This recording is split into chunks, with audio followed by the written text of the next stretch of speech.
ये सिंगेज की बुक को फॉलो कर रहा हूँ और अभी तक का ये लेक्चर का तीसरा लेक्चर सीरीज का ये तीसरा लेक्चर है जिसमें मैं आज इलस्ट्रेशंस को सॉल्व कराऊंगा। और इसमें पहला इलस्ट्रेशन है, a glass rod is rubbed with A silk cloth, the glass rod acquires a charge of plus 19.2 into 10⁻19 coulomb. Number A, find the number of electrons lost by glass rod, find the negative charge acquired by silk, is there a charge is there a transfer of charge transfer of mass from glass to silk। देखो ये glass की rod होती है, मैंने पहले already ये example दे रखा है। फ्रिक्शन से हम किसी बॉडी को चार्ज करते हैं, तो वहाँ पर किसी ग्लास रॉड को हम सिल्क के कपड़े से चार्ज करते हैं तो क्या होता है, ग्लास रॉड में जो एटम्स होते हैं उसमें वैलेंस इलेक्ट्रॉन होता है, वो लूजली बाउंड होते हैं। इसलिए वो फ्रिक्शन की वजह से क्या चले जाते हैं, वो इधर की तरफ सिल्क के कपड़े पर इलेक्ट्रॉन्स आ जाते हैं। ठीक है। अब जो चीज़ इलेक्ट्रॉन को गेन करेगी उस पर नेगेटिव चार्ज आएगा, क्योंकि इलेक्ट्रॉन पर क्या बोलते हैं, इलेक्ट्रॉन क्या कर रहे हैं, इधर सिल्क पर आ रहे हैं, तो इसलिए नेगेटिव चार्ज आ जाएगा, मान लो -Q। और ये चार्ज उतना ही होगा जितना ये बॉडी जितना मतलब उसी के बराबर पॉजिटिव चार्ज दूसरी बॉडी गेन करती है। ठीक है, ऐसे समझ सकते हो। तो कितना चार्ज गेन किया, मान लो Q equal to 19.2 into 10⁻19 coulomb. और ये इसको रख देंगे NE के बराबर। ठीक है, क्योंकि Q=NE, इलेक्ट्रॉन गए ना, N इलेक्ट्रॉन गए ना, तो NE के बराबर ही चार्ज इस पर पॉजिटिव बचेगा, इस पर ग्लास रॉड पर। ठीक है, तो यहाँ पर 19 N=हो जाएगा Q/E, सिंपल। अब Q कितना है, 19.2 इंटू 10⁻19 अपॉन E की वैल्यू क्या होती है, 1.6 इंटू 10⁻19। तो यहाँ से N की वैल्यू क्या आ जाएगी, अगर आप इसको सॉल्व करोगे, ये 2 है तो ये आएगा 12। ठीक है, तो द नेगेटिव नंबर पहला तो हो गया कि कितने 12 इलेक्ट्रॉन गए होंगे कहाँ से, ग्लास रॉड से रॉड टू सिल्क। ठीक है, 12 इलेक्ट्रॉन गए होंगे ग्लास रॉड से सिल्क पर, तो सिल्क पर कितना चार्ज होगा, 12 इलेक्ट्रॉन के बराबर, जो कि कितना होगा -9 पॉइंट, उतना ही होगा -19.2 इंटू 10⁻19। ठीक है, तो पहला दूसरा हो गया है। अब is there a transfer of mass from glass to silk, definitely. देखो, ग्लास की रॉड से इलेक्ट्रॉन तो जा रहे हैं। अब इलेक्ट्रॉन अपने साथ क्या क्या चीज़ ले जाते हैं, एक तो अपना मास भी ले जाते हैं, मास भी ले जाते हैं, और अपना चार्ज भी ले जाते हैं। तो चार्ज तो पता लग गया हमको, कितना ले गए चार्ज, -19.2 इंटू 10⁻19। और मास कितना ले जाएंगे, तो मास ले जाएंगे, कितने इलेक्ट्रॉन गए हैं, N। और हर एक इलेक्ट्रॉन का मास कितना है, Me के बराबर। ठीक है, तो N बराबर 12 इंटू Me कितना होता है, मास ऑफ इलेक्ट्रॉन कितना होता है, जो ऊपर दे रखा है 9 इंटू 10⁻31 किलोग्राम। ठीक है, तो ये हो जाएगा M इक्वल टू, ये करोगे तो अब 78 आई थिंक आएगा शायद, 78 आएगा शायद, सॉरी 108 आएगा, इंटू 10⁻19 सर 31 kg। अब यहाँ से ये 2 जीरो गिर सकती है, तो ये हो जाएगा 1.08 इंटू 10⁻29 kg। तो कितना मास जाएगा, इतना, जो कि बहुत ही कम होता है, काफ़ी कम होता है अगर हम बाकी चीज़ों से कंपेयर करें तो। क्योंकि प्रोटॉन का मास भी कुछ 1.67 इंटू 10⁻27 होता है शायद, सॉरी आई थिंक इतना ही होता है, आई थिंक kg, जो कि बहुत कम है अगर कंपेयर करें तो। ठीक है, आई थिंक ये MP का होता है, मास ऑफ प्रोटॉन। ओके, तो ये क्वेश्चन 1 हो गया है। नेक्स्ट क्वेश्चन यहाँ पर है, if an object made of substance A is rubbed with N object made of substance B। तो एक ऑब्जेक्ट A है,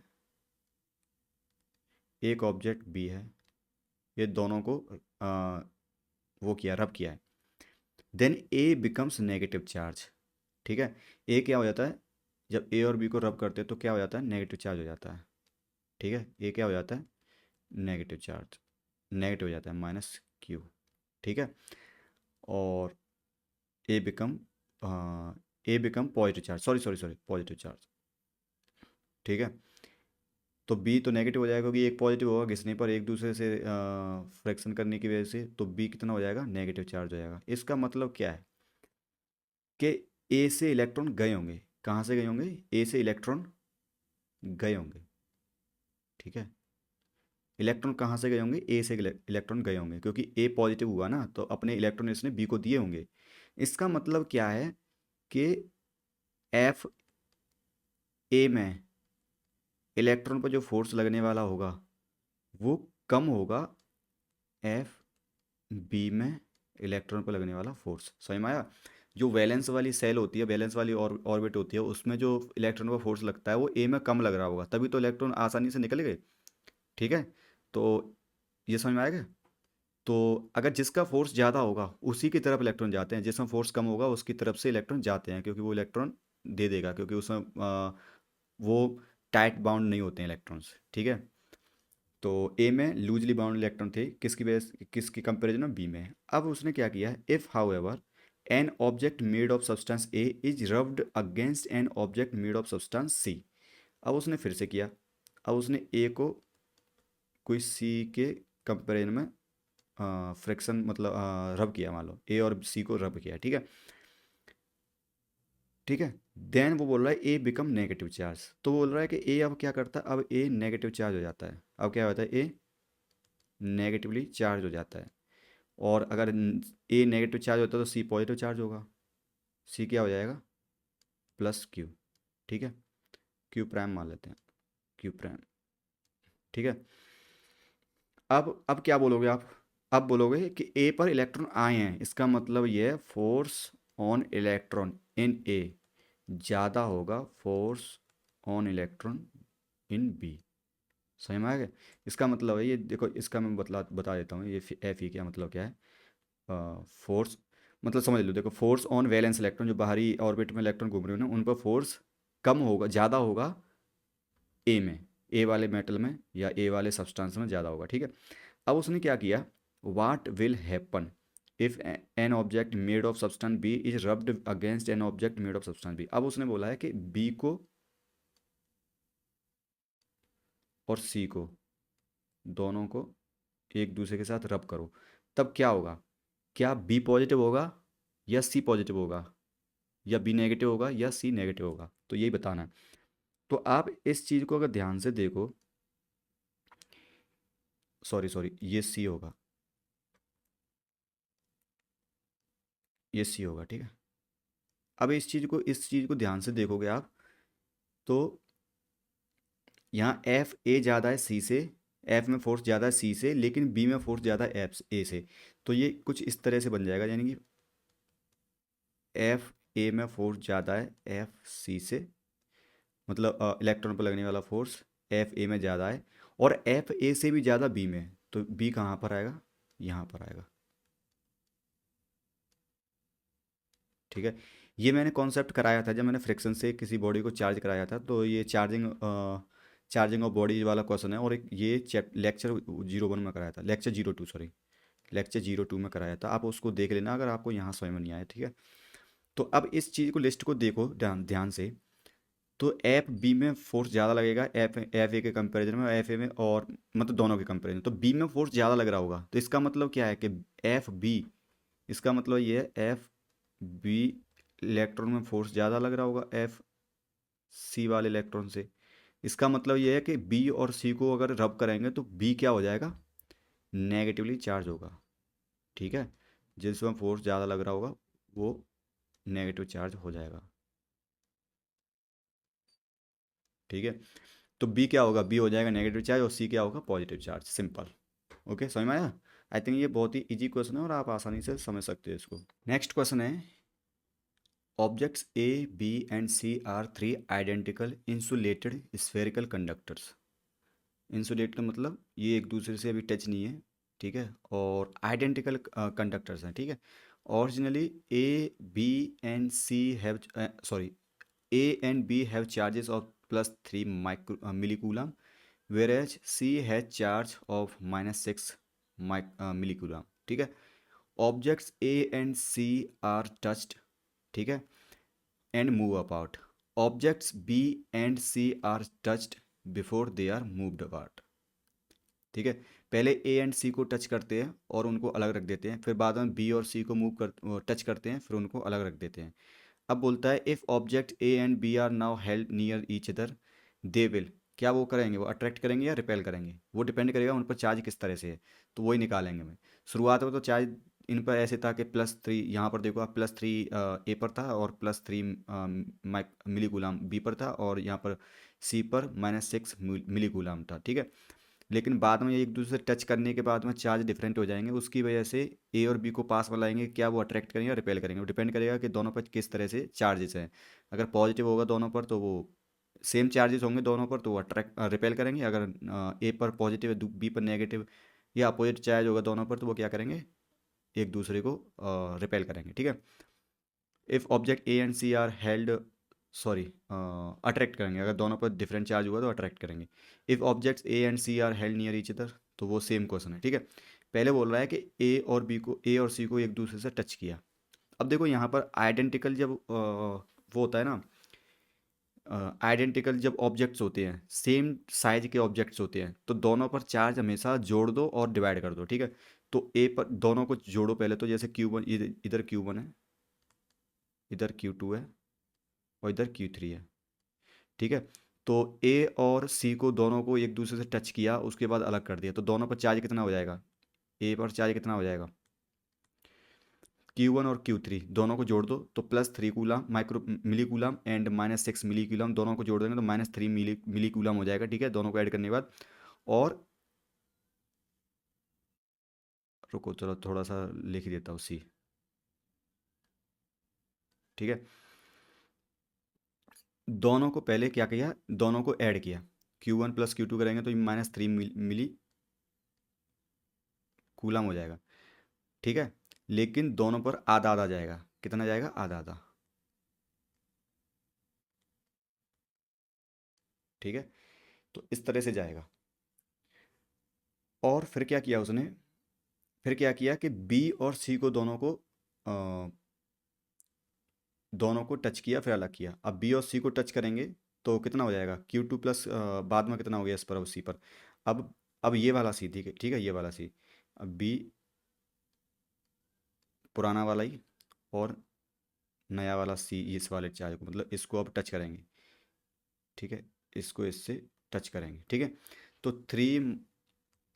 3 और इधर -3/2, दोनों को जोड़ेंगे तो कितना हो जाएगा ये, ये बचेगा 3/2 बचेगा, ठीक है। तो 3/2 तो टोटल हो गया, लेकिन दोनों आइडेंटिकल है तो इसलिए दोनों पर चार्ज क्या हो जाएगा, समान चला जाएगा, तो 3/2 का आधा 4 और 3/2 का आधा 4 और मिली कूलम्ब, मिली कूलम्ब, और ये कितना होगा, प्लस होगा, ठीक है। अब बोल रहा है, अब देखिए आप, if object A and B are now held near each other. अब ए और बी को दोनों को एक साथ में रखते हैं, तो ए और बी ये दोनों हैं, ठीक है, ये दोनों ए और बी है, ठीक है। तो इन दोनों के बीच क्या होगा, रिपल्सन लगेगा या अट्रैक्शन होगा।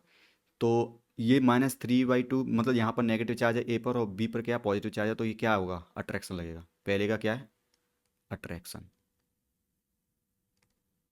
ठीक है, क्योंकि दोनों के चार्ज क्या है, डिफरेंट है। अब बोल रहा है if object A and C are held near each other they will, A and C. अब ये सी की ये वाली लास्ट स्टेट है, इस वाले को देखेंगे, इसको मत देखना, ठीक है। लास्ट में क्या था, लास्ट में ये था 1 2 3, ये वाली लास्ट स्टेज है, ठीक है। ये सी तो बीच वाली थी ना, जो ए और सी को टच करने के बाद ये स्टेज थी, बाद में फिर सी को बी से भी टच किया ना, तो थर्ड स्टेज इसकी ये है, सी की, ठीक है। अब ए और सी को एक दूसरे के पास में लाया तो देख रहे हैं क्या ये अट्रैक्ट करेंगे या रिपेल करेंगे। तो यहाँ पर देख सकते हो ए का चार्ज -3/2 माइक्रो मिली कूलाम है, एंड सी का चार्ज कितना है, +3/4 मिली कूलाम। तो बी का कितना हो जाएगा, बी भी क्या करेगा, एक का माइनस है एक का प्लस है, तो क्या करेगा, अट्रैक्ट करेगा, ठीक है।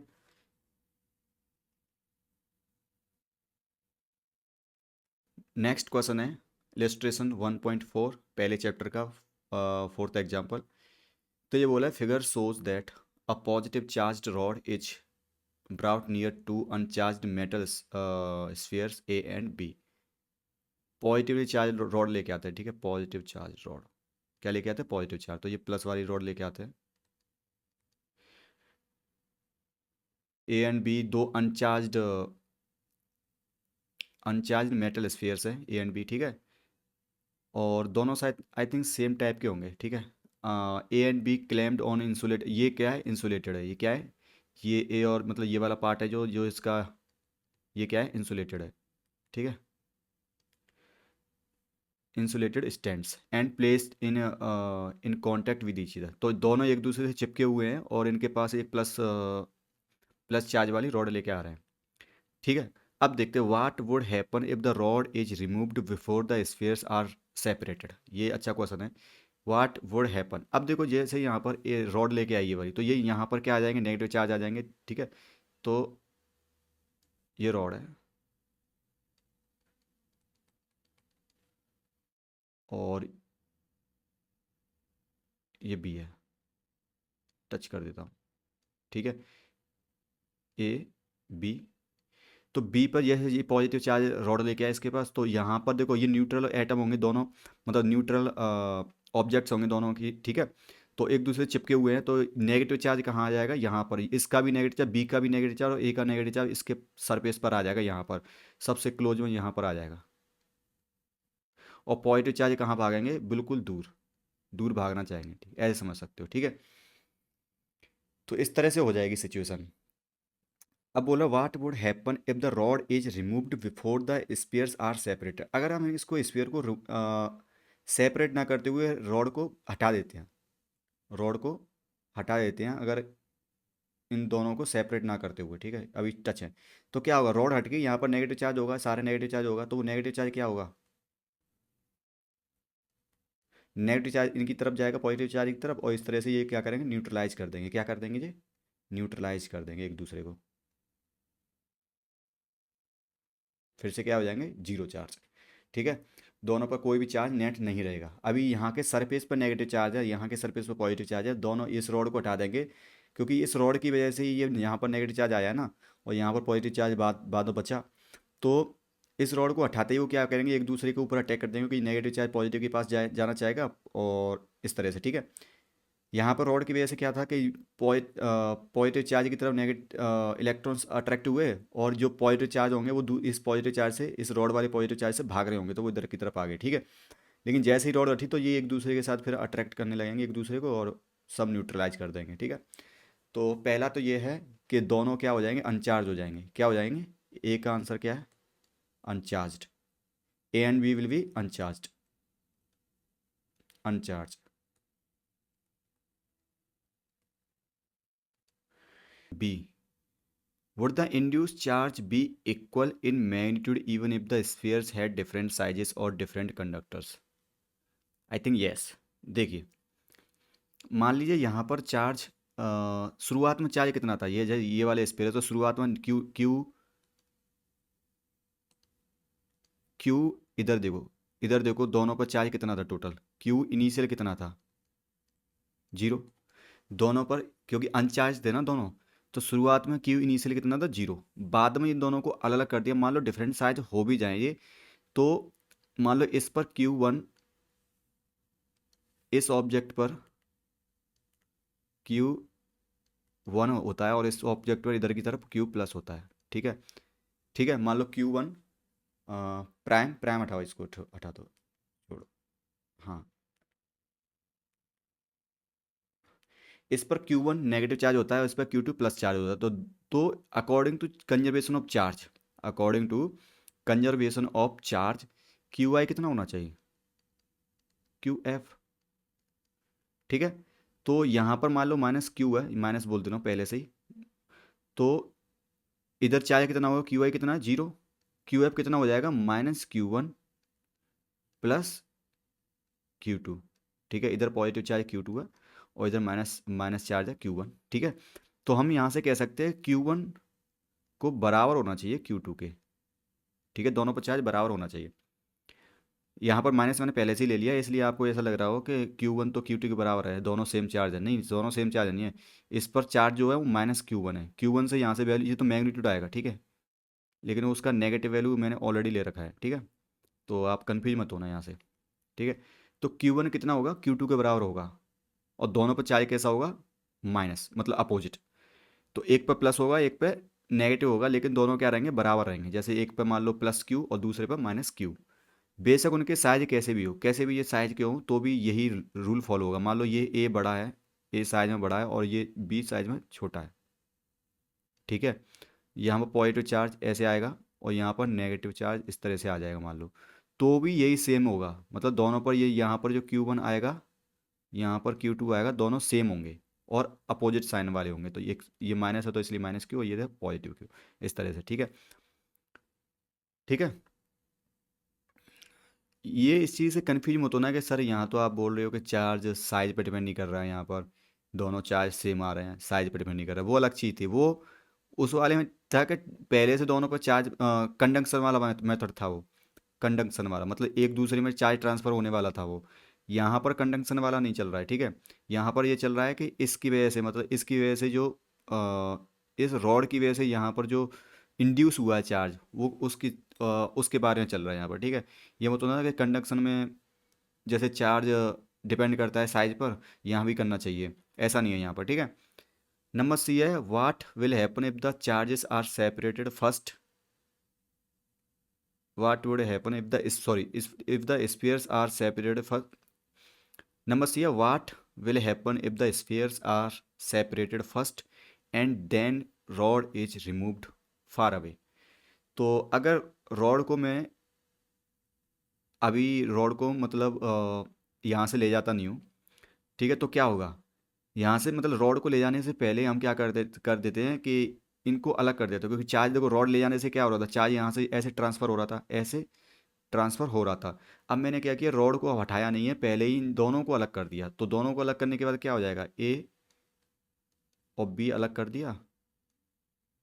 तो ए पर चार्ज नेगेटिव इधर की साइड था, तो वो नेगेटिव चार्ज इधर बचेगा, और बी पर पॉजिटिव चार्ज ऐसे बचेगा, ठीक है। अब रॉड को हम, अभी यहाँ पर भी रॉड है, ठीक है, अब रॉड को हटा दो चाहे कुछ भी कर दो, ये वाला चार्ज इधर ट्रांसफ़र नहीं हो पाएगा।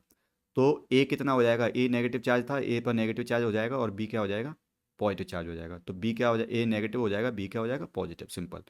तो इजी क्वेश्चन है ये, थोड़ा सा अच्छा क्वेश्चन था, इंपॉर्टेंट, इसको इंपॉर्टेंट लगा लो, आप मार्क कर लो, ये क्या था, इंपॉर्टेंट, ठीक है। काफ़ी अच्छा क्वेश्चन था। ओके, तो नेक्स्ट क्वेश्चन है, कैलकुलेट द टोटल पॉजिटिव और negative charge on 3.11 gram copper penny. कोई कॉपर का कोई सिक्का टाइप है, given Avogadro number equal to 6.023 into 10 की पावर 23 ग्राम पर मोल, ठीक है, फॉर कॉपर। एटॉमिक नंबर है 29, एटॉमिक मास है 63.5। देखो टोटल चार्ज निकालना है 3.11 ग्राम कॉपर में, ठीक है। Total charge in 3.11 gram copper में, ठीक है। टोटल चार्ज कैसे निकालेंगे, चार्ज निकलेगा, देखो हमें पता है कि कॉपर का जो एटम होता है, उस पर पॉजिटिव चार्ज इसके सेंटर न्यूक्लियस पर रहता है, उतना ही नेगेटिव चार्ज इधर घूम रहा होता है इसके चारों तरफ।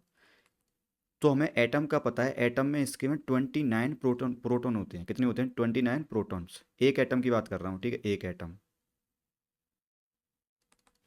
29 प्रोटॉन्स होते हैं। इसका मतलब प्लस 29 इलेक्ट्रॉन के बराबर, इलेक्ट्रॉन की वैल्यू रख देंगे 1.6 इंटू 10⁻19 कूलम। तो 29 इलेक्ट्रॉन के बराबर पॉजिटिव चार्ज रहेगा, किस पर, इसके न्यूक्लियस पर। उतना ही नेगेटिव चार्ज जो बाहर इलेक्ट्रॉन घूम रहे हैं, उतना ही चार्ज, जितना इतना प्लस 29 इलेक्ट्रॉन है, उतना ही नेगेटिव चार्ज इसके चारों तरफ घूम रहा होगा, ठीक है।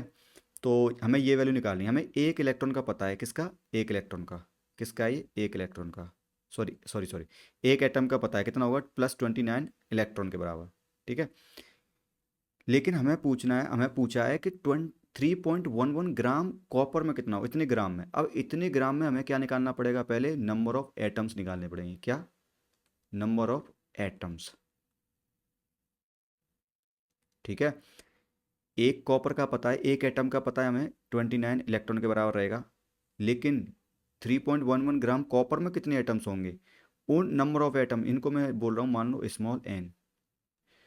तो क्यू नेट जो आएगा टोटल 3.11 में, वो आएगा नंबर ऑफ एटम्स इनटू एक एटम का चार्ज। आई थिंक ये आपको समझ में आ गया होगा।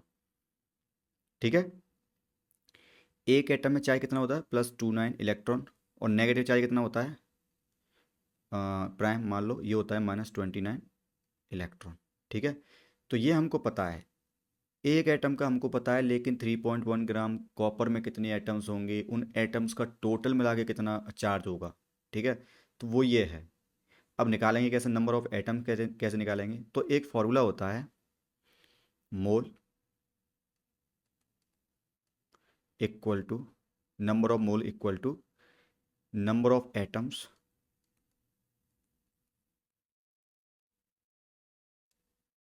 Upon Avogadro number. Avogadro's number. ठीक है, अब मोल कैसे निकालते हैं, तो मोल निकालते हैं कि आ, उस क्या बोलते हैं, मैटर का वेट कितना है, वेट, वेट डब्लू मतलब वेट इन ग्राम, अपॉन उस मैटर का मॉलिक्यूलर वेट कितना है या एटॉमिक वेट कितना है। तो एटॉमिक वेट कितना है, 63.5। इसको भी हम ग्राम में लेंगे, तो मॉलिक्यूलर वेट या एटॉमिक वेट, तो एम, एटॉमिक वेट एम से मैं बोल रहा हूँ, इसको भी ग्राम में लेंगे। ठीक है, जैसे यहाँ 63.5 ग्राम में, तो 63.5 है, तो इसको 63.5 ग्राम रखेंगे, और इधर रखेंगे 3.11 ग्राम। ठीक है, तो ग्राम से ग्राम कैंसिल हो जाएगा, तो इस तरह से हम निकाल लेंगे। ठीक है, तो इधर आ जाएगा एन, और इधर N A, number of Avogadro number. ठीक है, तो यहाँ से आप देख सकते हो एन क्या आ जाएगा, एन आ जाएगा capital N A into W upon capital M. Easy. तो ये फॉर्मूला आपको याद रख लेना है, ये वाला, नंबर एक ये, नंबर दो ये, कि मोल क्या होते हैं, मोल्स क्या होते हैं, वेट अपॉन मॉलिकुलर वेट या एटॉमिक वेट। ठीक है, एक एटम के लिए एटॉमिक वेट होता है, अगर एक से ज़्यादा एटम है, कोई गैस है, तो उसके लिए मॉलिकुलर वेट होता है। ठीक है, सिंपल। तो अब क्या, अब इसको करने में क्या दिक्कत है, N equal to capital N, क्या था, कैपिटल एन ए, और वेट अपॉन कैपिटल एम। तो एन ए क्या होता है, एन ए होता है 6.023 into 10⁻23, 6.023 into 10⁻23 into molecular weight कितना था, 3.11 अपॉन, और सॉरी टोटल वेट कितना था 3.11, और मॉलिकुलर वेट कितना था 63.5।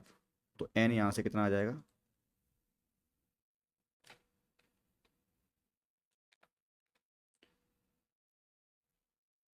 तो एन यहाँ से आ जाएगा कैलकुलेट करके 02.95 इंटू 10⁻24, कितना आ जाएगा, सॉरी 22, इतना आ जाएगा। ठीक है, आप कर लेना, इतना ही आ जाएगा। ठीक है, और हमें निकालना है टोटल चार्ज कितना हो गया, तो वो हो जाएगा एन इंटू 29 ई, तो 2.9,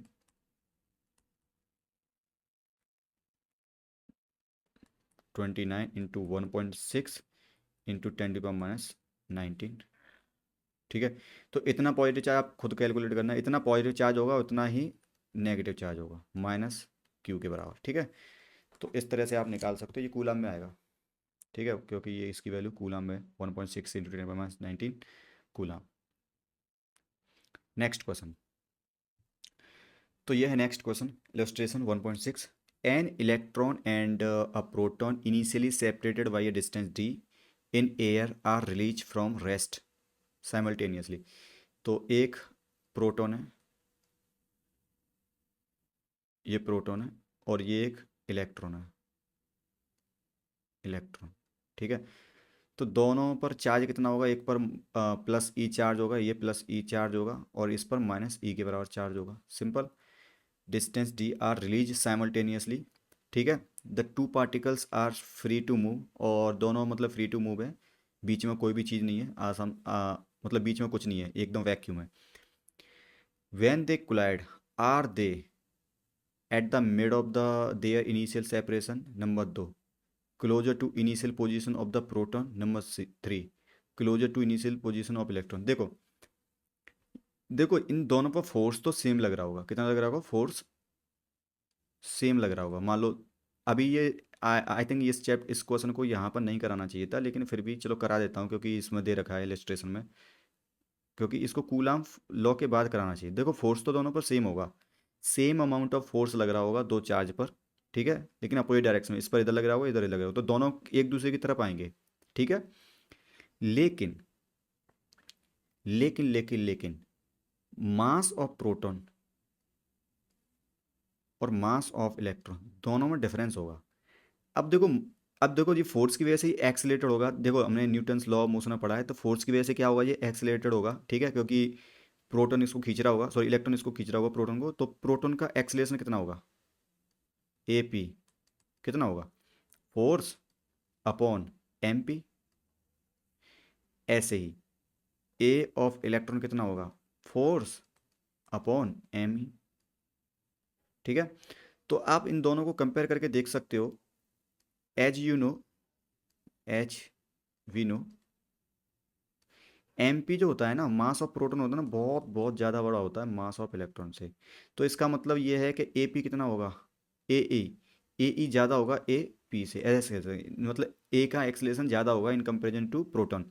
इसकी वजह से क्या है कि इलेक्ट्रॉन इलेक्ट्रॉन तेज़ी से आएगा। इलेक्ट्रॉन क्या करेगा, इलेक्ट्रॉन विल मूव फास्ट। ठीक है, तो इलेक्ट्रॉन तेज़ी से आने की वजह से क्या करेगा, ज़्यादा डिस्टेंस कवर कर लेगा।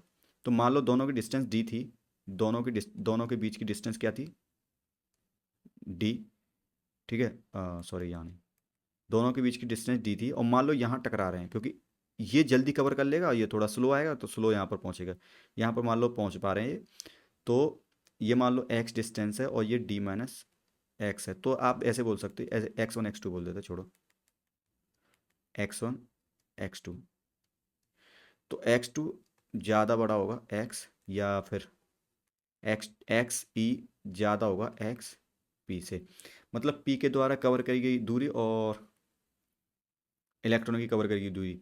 तो इलेक्ट्रॉन जो कवर करेगा दूरी, क्योंकि उसका एक्सलेशन ज़्यादा था, कम टाइम में वो ज़्यादा दूरी तय कर लेगा और इन कंपेरिजन टू प्रोटॉन। ठीक है, सिंपल है।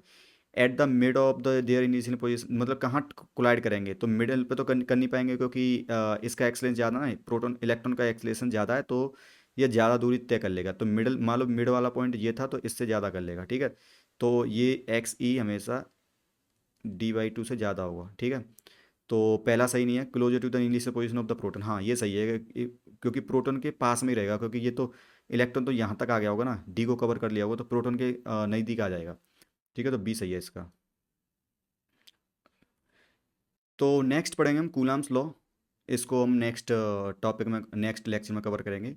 तो अगर आपको कोई भी चीज़ समझ में नहीं आई हो, कोई भी डाउट अगर इनमें से हो, तो आप प्लीज़ इसको कमेंट करें। ठीक है, कोई भी डाउट हो, डाउट को यहाँ पर कमेंट कर दें, डाउट को कमेंट करें। ठीक है, अगर आपने ये वीडियो देखा है, पूरा वीडियो देखा है, तो आप, मैं चैनल की अपने टेलीग्राम चैनल की एक लिंक दे दूंगा। टेलीग्राम चैनल की एक लिंक होगा, तो उसको टेलीग्राम को मतलब ज्वाइन कर लेना आप, ज्वाइन द टेलीग्राम। तो वहाँ पर क्या होगा कि आपको ये पीडीएफ मिल जाएगी। ठीक है, ये वाली पीडीएफ आपको वहाँ पर मिल जाएगी। ओके, जो मैं अभी करा रहा हूँ, इसको आपको पीडीएफ के फॉर्म में मैं टेलीग्राम पर दे दूँगा।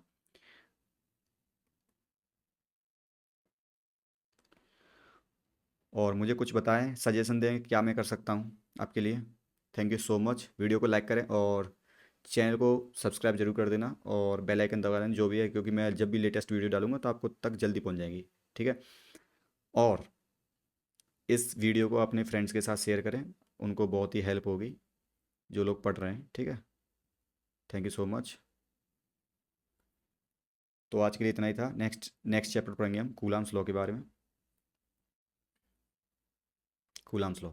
ठीक है।